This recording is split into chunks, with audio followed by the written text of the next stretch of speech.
everyone, I'm Becky Conti. I'm a personal trainer and nutrition consultant, and my main goal is to help people lose weight and get fit.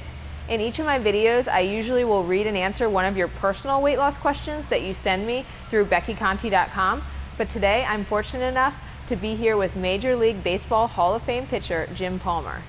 Even years after his playing career was finished, Jim has kept himself in great physical condition, and I'm honored to be here to talk to him about how he does it.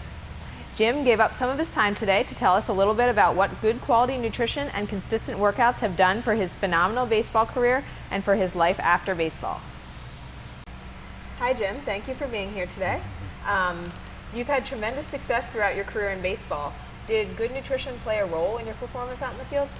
I think probably once I understood how important good nutrition is, when I started, well, in fact, when I played A-ball, I was 18 years old and we got $3 a day meal money. I know you can't relate to that, but when you're playing A-ball and you go on a 9-day trip and they give you $27, you'd be eating peanut butter sandwiches, grilled cheese sandwiches. You weren't eating tuna fish, with a salad and that kind of thing. So I think when I got to the major leagues and the more I played and the more I saw some of my teammates as they got older, they would put on weight, and it made sense to me that the variables would be, okay, you try to stay healthy, you want to do all the physical work, but part of being physically fit is really what you're eating. And then Martina Navratilova, she wrote that book, You Eat to Win.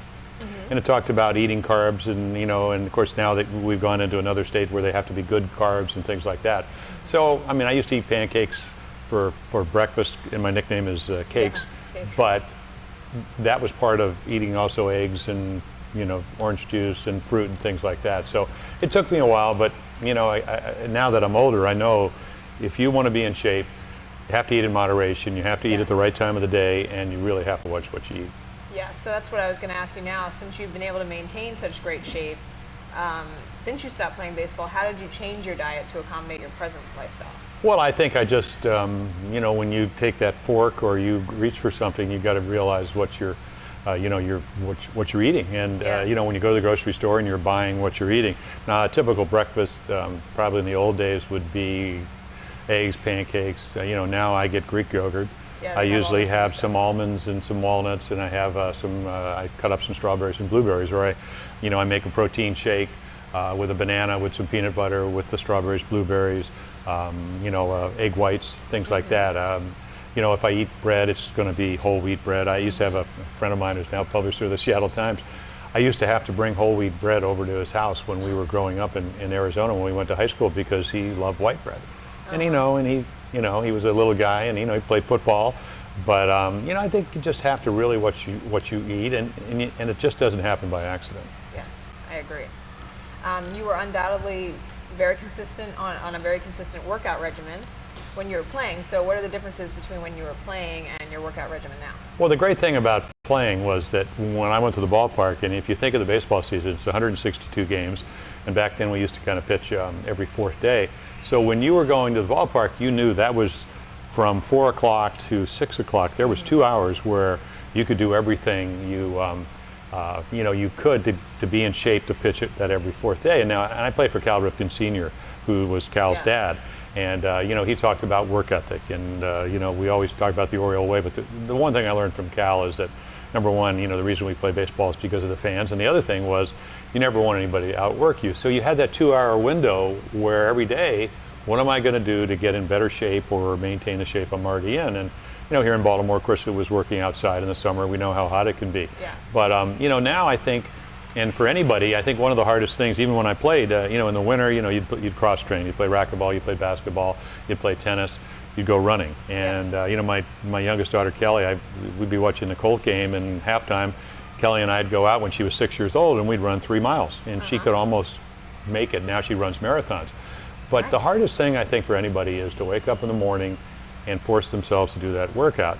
Now, I'm 64 years old. I know that I want to live as long as I can.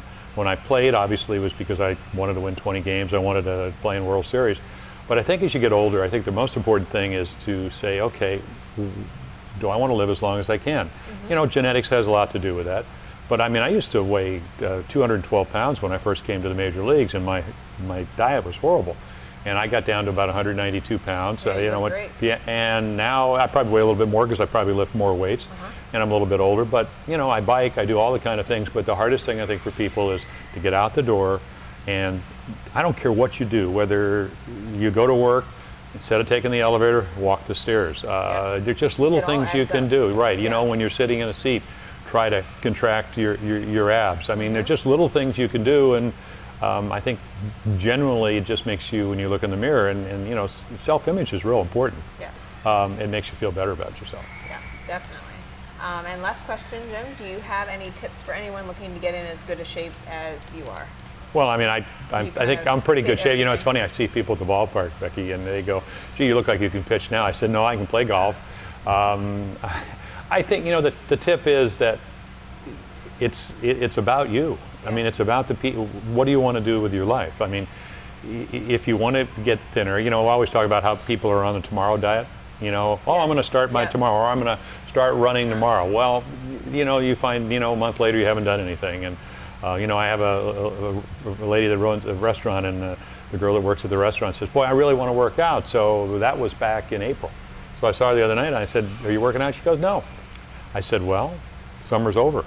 You know, you got to get going. So I think for people that want to take care of themselves, number one, and I think especially as you get older, you really have to get your, you know, the medical test. You got to find out what's going on in your body with your cholesterol, and you know, and your heart rate, and whether you have high blood pressure and things like that. And the other thing is that, you know, you can go to a gym like here at Merritt or whatever, you can get somebody like yourself or whatever that is going to help you be what you want to be. And it's very hard. You know, I had a Hall of Fame baseball career.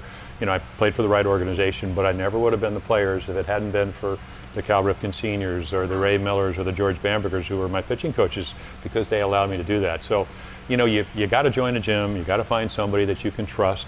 You got to look around, and you want a trainer that actually looks like they're in good shape. And I've been lucky to have people that, you know, 2 years ago I couldn't do a deep knee bend because you know, I've been bone on bone with my knees.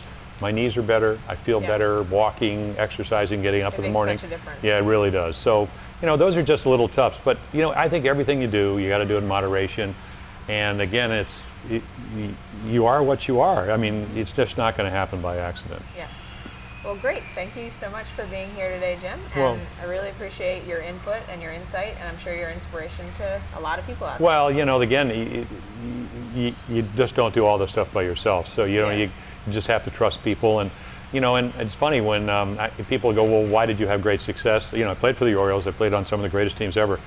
But there's a lot of hard work involved. And if you want to get in shape, and, you know, and I come here just about every day when I'm in town. In fact, every day when I'm in town. Yeah. And you see a lot of people that really care about themselves. So, you know, again, the first thing is join a gym, get out the front door. I don't care what you do, walk 4 miles a day or whatever. Just start in increments, and it makes it a lot easier.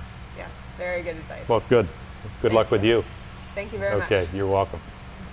Okay, I'll be posting a blog on my website, BeckyConti.com, to highlight Jim's key points in this interview. And remember, you can always contact me to ask me any of your weight loss and fitness questions. See you soon.